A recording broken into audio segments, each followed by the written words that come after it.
Καλησπέρα. Μιας και όλο και περισσότεροι φίλοι του τελευταίο καιρό ενδιαφέρονται για το tie rubber, και είναι λογικό να ενδιαφέρονται για το tie rubber, γιατί είναι μια πάνω απ' όλα εύκολη τεχνική και είναι και για τα γούστα του κάθε ψαρά, να το πούμε έτσι για τα γούστα, γιατί καλύπτει τις ανάγκες όλων. Είναι και για αυτόν που θέλει να ασχοληθεί με μικρότερα ψάρια, όπως φαγκρόπουλα, σκαθάρια, λιθρίνια, αλλά και για αυτόν που θέλει να ασχοληθεί με τα μεγαλύτερα. Βέβαια, μπορεί να πει κάποιος ότι εμένα δεν με ενδιαφέρουν τα μεγάλα, θα ασχοληθώ με τα μικρά. Αν κάνει σωστά την τεχνική, τότε σίγουρο είναι ότι κάποια στιγμή θα ενδιαφερθεί το μεγάλο για το τεχνητό του. Γι' αυτό λέω ότι σε αυτές τις περιπτώσεις θα πρέπει να είμαστε πάντα κατάλληλα προετοιμασμένοι για να αντιμετωπίσουμε ένα μεγάλο ψάρι. Και τι εννοώ με το κατάλληλα προετοιμασμένοι? Όσο πιο ψηλά είναι τα εργαλεία μας, όσο πιο λεπτός είναι ο εξοπλισμός μας, το καλάμι, το νήμα, η μπετονιά, τόσο πιο ποιοτικός θα πρέπει να είναι αν θέλουμε σε μια αναμέτρηση με ένα μεγάλο ψάρι να έχουμε ελπίδες. Λοιπόν, και αφού είναι μια τεχνική που ενδιαφέρεται όλο και περισσότερος κόσμος, έτσι και εγώ μέσα από τα βίντεο θα προσπαθώ να σας κρατάω όσο πιο ενημερωμένος γίνεται. Στα τελευταία βίντεο έχω χρησιμοποιήσει ένα τεχνητό σαν εξτρά πάνω στο tie rubber, και πολλοί φίλοι με ρωτάνε τι είναι αυτό το βιοδιασπόμενο, πώς το χρησιμοποιούμε, τι κάνει και άλλα. Δεν είναι κάτι καινούριο. Είχα κάνει μια αναφορά σε αυτό το τεχνητό πριν περίπου 8 με 9 μήνες, που είχα δείξει κάτι αρματοσχές. Είναι το βίντεο που εμφανίζεται αυτή τη στιγμή στο πάνω μέρος της οθόνης σας. Αν θέλετε, αφιερώσετε λίγο χρόνο να το δείτε. Αλλά είναι ευκαιρία να πούμε κάποια επιπλέον πράγματα, μια και ενδιαφέρονται οι φίλοι για το πώς το χρησιμοποιούμε και το πώς το δουλεύουμε αυτό το τεχνητό. Η εταιρεία βγάζει δύο τύπους τεχνητών, είναι το flap και το curly. Λοιπόν, θα τα ανοίξουμε μετά να δείτε πώς είναι.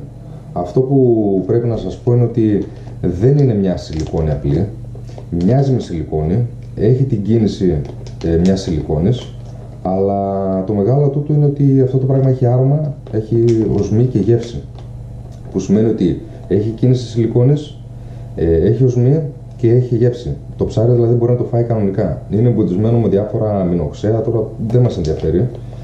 Κρατάμε το ότι μπορεί να φαγωθεί από το ψάρι, τρώγεται, χωνεύεται κανονικά και αν μείνει μέσα στο νερό είναι βιοδιασπόμενο, που σημαίνει ότι μέσα σε πολύ μικρό χρονικό διάστημα θα λιώσει και δεν θα μολύνει το περιβάλλον. Οπότε αυτά τα τρία πραγματάκια μας δίνουν ένα εξτρά πλεονέκτημα πάνω στο tie rubber όταν τα ψάρια είναι δύστροπα, είναι ενοχηλικά, δεν είναι ώρα τους να φάνε. Λοιπόν, ας ανοίξω τις συσκευασίες τώρα για να δείτε τι ακριβώς είναι αυτά τα τεχνητά. Τα τεχνητά αυτά είναι κλεισμένα σε ένα φακελάκι, όπου όταν το ανοίξουμε θα δούμε μέσα ότι έχουν υγρό. Για ποιο λόγο? Γιατί αυτό το υγρό τα συντηρεί. Εμείς μπορούμε στο ψάριμά μας να πάμε να το χρησιμοποιήσουμε, αν δεν χαλάσει το πλένουμε με λίγο γλυκό νερό, το σκουπίζουμε καλά να μην έχει υγρασία και το ξαναβάζουμε στο φακελάκι με το υγρό του και διατηρείται μέχρι το επόμενο ψάρεμα. Τουλάχιστον εγώ τα έχω πάρα πολύ καιρό κάποια και δεν έχω θέμα. Εγώ τα δικά μου τα έχω βάλει σε ένα τέτοιο κουτάκι με το υγρό τους μέσα, τα παίρνω στο ψάρεμα και τα χρησιμοποιώ. Λοιπόν, οι δύο διαφορετικοί τύποι είναι αυτός. Ο ένας είναι ο Curly, βγαίνει σε διαφορετικούς χρωματισμούς και ο ένας τύπος και ο άλλος. Λοιπόν, η ουρά του είναι στριφογυριστή. Αυτό μέσα στο νερό κάνει διάφορες δονήσεις. Λοιπόν, και η ουρά του, η άλλη είναι flap, έτσι το ονομάζει, ίσια. Λοιπόν, αυτό δουλεύει με απλή ανάκτηση. Δεν πειράζει και αν το κάνουμε μικρά χτυπήματα. Αυτό όμως εδώ για να δουλέψει θέλει μικρά χτυπήματα, παλά jerks που λέμε. Τι εννοούμε παλά jerks? Έχω με αυτόν τον τρόπο δελέασα την τελευταία συναγρίδα στο βίντεο. Αυτό που εμφανίζεται τώρα σαν προτινόμενο πάνω στην οθόνη σας. Αυτό εννοούμε απλά χτυπηματάκια, απαλά χτυπηματάκια. Λοιπόν, τώρα όμως αυτά για να τα χρησιμοποιήσουμε στο ψάρεμα υπάρχει μια μικρή λεπτομέρεια που θα πρέπει να τονίσουμε. Η εταιρεία έχει βγάλει και την εξειδικευμένη αρματοσιά για αυτό το τεχνητό, στην οποία έχει κάνει το εξής.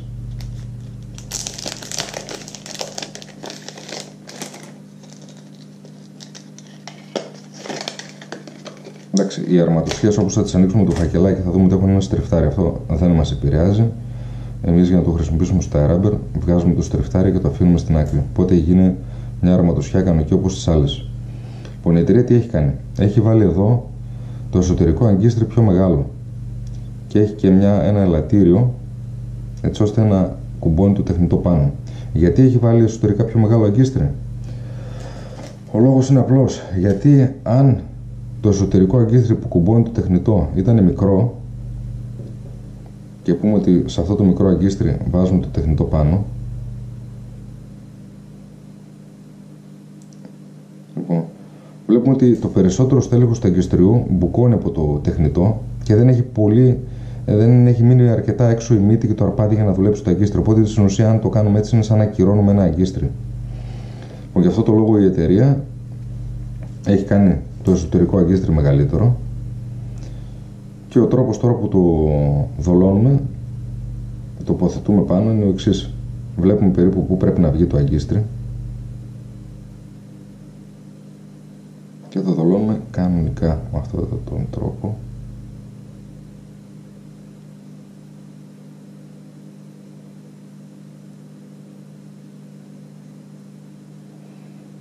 Και σε αυτό το σημείο βιδώνουμε σαν βίδα το ελαττηριάκι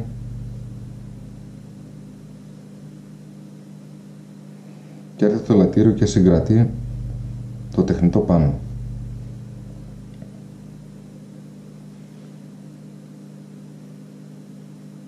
Αυτό τον τρόπο.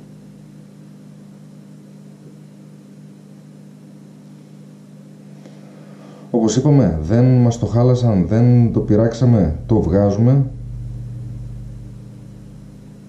το πλένουμε με λίγο γλυκό νερό, το σκουπίζουμε καλά να μην έχει υγρασία και το τοποθετούμε μέσα στο κουτάκι, μέσα στο φακελάκι με το υγρό του και την επόμενη φορά που θα πάμε στο ψάρεμα το ξαναχρησιμοποιούμε, δεν χαλάει. Αν το αφήσουμε έξω χωρίς το υγρό του, θα χαλάσει. Τώρα, αν κάποιος δεν θέλει να χρησιμοποιήσει εταιρείες, για κάποιους που ασχολούνται, κάνουν δικές τους στρέσες, αυτό που κάνω εγώ είναι το εξής.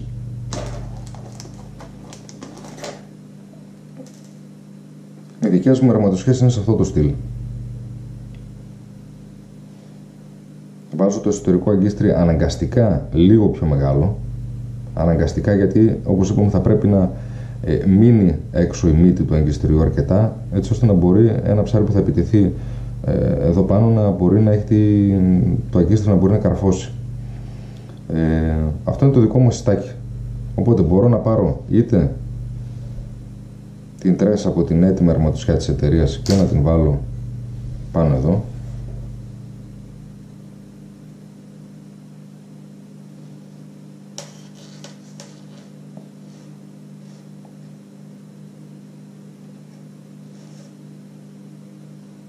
έτσι, και εδώ βάζω ένα solid drink. Εγώ τις δικές μου, παιδιά, τις κάνω έτσι με solid drink. Δεν είναι λάθος το μακρύ assist που αφήνουν εταιρείες, αλλά δεν είναι λάθος και αυτό που κάνω εγώ. Ο μόνος λόγος που μπορώ να φανταστώ ότι οι εταιρείες αυτό. Οπότε πάμε εδώ με τον ίδιο τρόπο.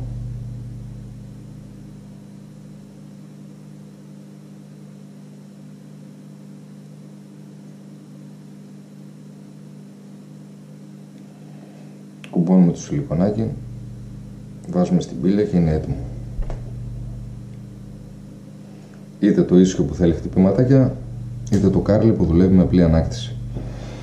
Ο μόνος λόγος που μπορώ να φανταστώ ότι οι εταιρείες αφήνουν μακρύ το assist πίσω, το κορδόνι, είναι σε περίπτωση που το ψάρι πάρει την τρέσα μας στο κατέβασμα και αυτή έχει αποκολληθεί από την πύλια, για να μην μπορέσει να πάρει μπετονιά στο στόμα. Δηλαδή σε αυτή την περίπτωση, αν αποκολληθεί η τρέσα, μείνει η μπύλια μακριά και έρθει θα δαγκώσει το ψάρι εδώ, θα πάρει το σκηνάκι στο στόμα του, οπότε δεν θα έχει πιθανότητα να μας το κόψει. Σε περίπτωση που, όπως το κάνω εγώ,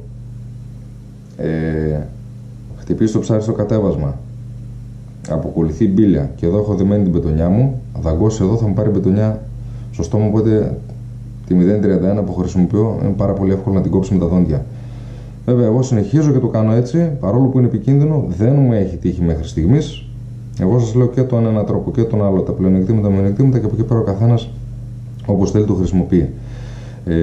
Επίσης εδώ ένα μειονέκτημα που έχω εγώ στη δική μου αρματοσιά είναι ότι δεν έχω το λατηριάκι, οπότε πιο εύκολα θα μου τραβήξουν να μου πάρουν το σιλικονάκι από πάνω.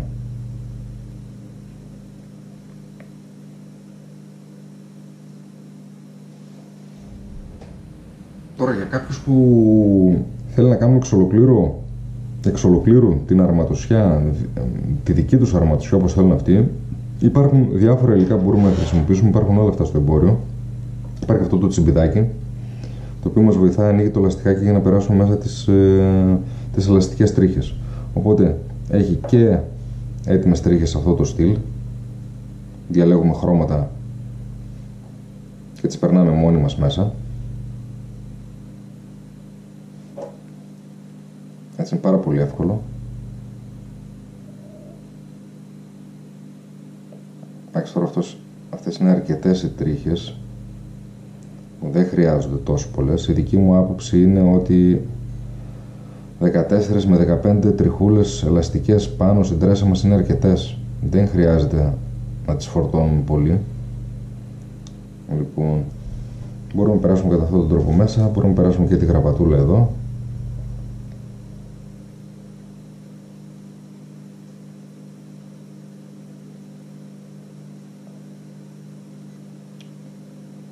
Αφήνουμε εδώ με αυτόν τον τρόπο και έπειτα εδώ, όπως είναι φτιαγμένο, με ένα ψαλιδάκι κόβουμε τις άκρες και απελευθερώνονται οι τριχούλες.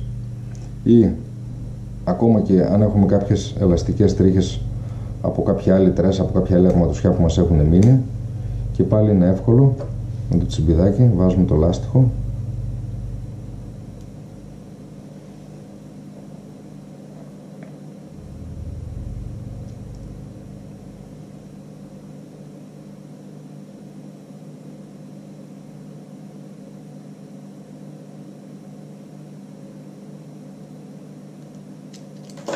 και τοποθετούμε.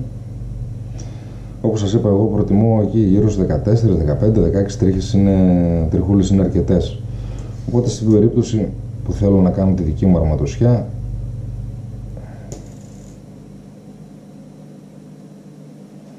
έχω το assist μου, που αυτά έχουμε πει πως γίνονται, είναι πάρα πολύ εύκολο.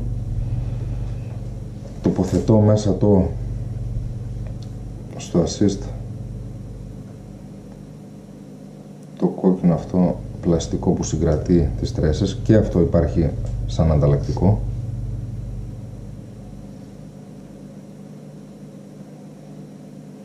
Εδώ τώρα, αν θέλω από κάτω, τοποθετώ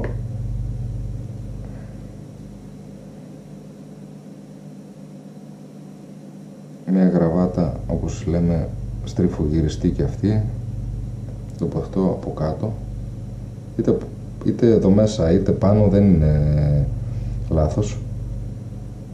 Πιέζω με το πλαστικό τη γραβάτα και μετά πάω εδώ με το τσιμπιδάκι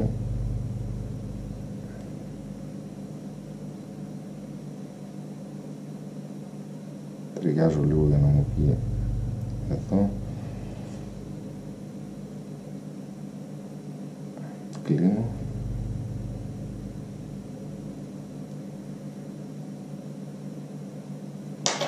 Βάζω το solid ring.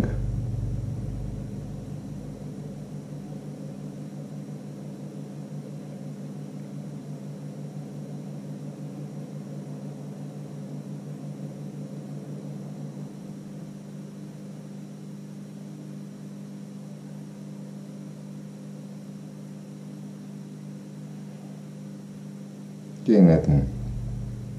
Εντάξει, εδώ τώρα ταιριάζουμε λίγο τις τριχούλες, γιατί δεν μπαίνουν πάντα σωστά, τις απλώνουμε.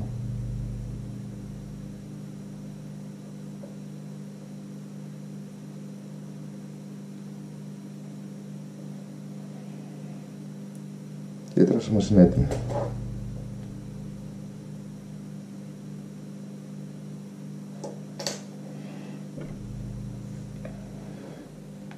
Δεν νομίζω να έχω κάτι άλλο να σας πω ή να έχω ξεχάσει κάτι να σας πω. Δοκιμάστε τα και θα δείτε τη διαφορά από μόνοι σας στο ψάρεμα. Εγώ τουλάχιστον τον καιρό που τα χρησιμοποιώ έχω δει αρκετή διαφορά. Γιατί όπως είπαμε έχουν τρία πάρα πολύ βασικά πράγματα. Έχουν κίνηση, όπως μια σιλικόνη, έχουν άρωμα και έχουν και γεύση. Όλα σε ένα πακέτο, δηλαδή από το να καθόμαστε, να θολώνεις είτε λωρίδα καλαμάρι, που εντάξει δεν είναι λάθος. Λάθος είναι από την άποψη ότι ένα τεχνητό είναι τεχνητό και καλό είναι να το δουλεύουμε όπως είναι. Από τη στιγμή που δολώνεις κάτι φρέσκο πάνω ζωντανό, πάβει να συμπεριφέρεται σαν τεχνητό, οπότε από εκεί και πέρα δεν μπορείς να βγάλεις όταν υπάρχει το δόλωμα πάνω. Το δόλωμα με την έννοια, και αυτό στην ουσία είναι ένα δόλωμα, αλλά είναι ένα ψεύτικο δόλωμα. Όταν υπάρχει το δόλωμα πάνω, καλαμάρι, σουπιά ή τι άλλο μπορούμε να δολώσουμε, δεν ξέρω, πάβει να συμπεριφέρεται σαν τεχνητό και από εκεί πέρα λειτουργεί το δόλωμα. Οπότε δεν μπορούμε να βγάλουμε έτσι συμπεράσματα για το τι χρώμα δουλεύει στην περιοχή μας, ποια τρέσα δουλεύει. Ο μόνος τρόπος για να βγάλουμε συμπεράσματα είναι να τα δουλεύουμε αδόλωτα. Αυτούς στις τρέσες ή με μικρές προστίκες πάνω μια σιλικόνης ή ενός βιοδιασπόμενου δολώματος όπως αυτό. Αν τα δουλέψετε θα καταλάβετε τη διαφορά που μπορούν να κάνουν στο ψάρεμά σας. Και επειδή όπως είπαμε δεν είναι δόλωμα όπως ένα καλαμάρι ή μια σουπιά, τσιμπάνε μικρό ψάρα πάνω, δεν πιάνονται, γιατί έρχονται και χτυπάνε εδώ στην ουρά. Και για μένα καλύτερα που δεν πιάνονται τα μικρά, γιατί θέλω να στοχεύσω στα μεγάλα του κοπαδιού. Αν θέλετε να στοχεύσετε στα μικρά του κοπαδιού, οπότε εκεί φυσικά δολώνετε κάποια λωρίδα καλαμάρι, λωρίδα σουπιά, ό,τι μπορεί να σκεφτεί, ό,τι δόλωμα δουλεύει στον καθένα στην περιοχή. Εδώ χτυπάνε τα μικρόψαρα, δεν πιάνονται, οπότε και κάποιο μεγάλο που θα είναι στην περιοχή δεν θα διστάσει να το ορμήσει. Γιατί κανόνες δεν υπάρχουν στη θάλασσα, δεν βάζουμε κανόνες, αλλά μέσα από τα ψαρέματα η πράξη έχει δείξει ότι όταν το δολώνουμε και πέφτουν πάνω τα μικρά τα ψάρια, το μεγάλο που υπάρχει στην περιοχή, αν υπάρχει, αυτομάτως το ξεχνάμε. Αν θέλουμε να έχουμε πιθανότητες να πάμε για το μεγάλο, τότε θα το ρίξουμε αδόλωτο ή θα προσθέσουμε κάποιο τεχνητό δόλωμα πάνω στο βιοδιασπόμενο ή πάνω στην τρέσα. Θα προσθέσουμε κάποιο τεχνητό δόλωμα ή μια σιλικόνη ή ένα βιοδιασπόμενο που θα του δώσει εξτρά κίνητρο για να πάει και θα αποφύγουμε ταυτόχρονα τα μικρά. Οπότε πάμε να δούμε και στην πράξη τώρα στο ψάρεμα πάνω, ψάρια που έχουν βγει με το συγκεκριμένο τεχνητό, όχι μόνο αυτά που θα σας δείξω στο βίντεο, και προηγούμενα βίντεο που έχουν βγει ψάρια με αυτό το τεχνητό, και θα βγουν και στην πορεία, γιατί είμαι σίγουρος ότι αυτό το πράγμα δουλεύει.